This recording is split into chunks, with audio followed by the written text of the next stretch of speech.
कोल्हापूर शहरातील मोक्कार फिरणाऱ्या आणि रेकॉर्डवरील गुन्हेगारांना राजारामपुरी पोलीस ठाण्यात आज एकत्रित आणण्यात आलं.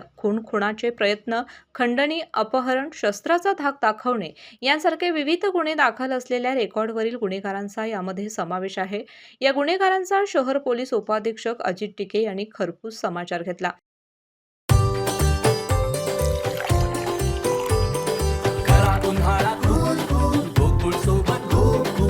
गोकुळ सोबत गोकुल.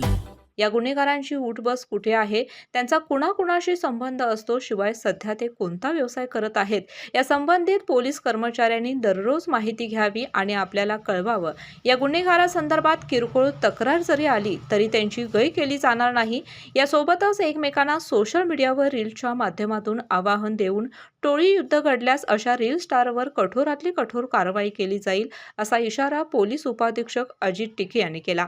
यावेळी पोलीस निरीक्षक अजय सिंदकर, संजीव झाडे, दिलीप पवार, रमेश तनपुरे यांच्यासह पोलीस अधिकारी आणि कर्मचारी उपस्थित होते. अशाच नवनवीन अपडेट पाहण्यासाठी आमच्या KK न्यूज चॅनेलला सबस्क्राईब करा.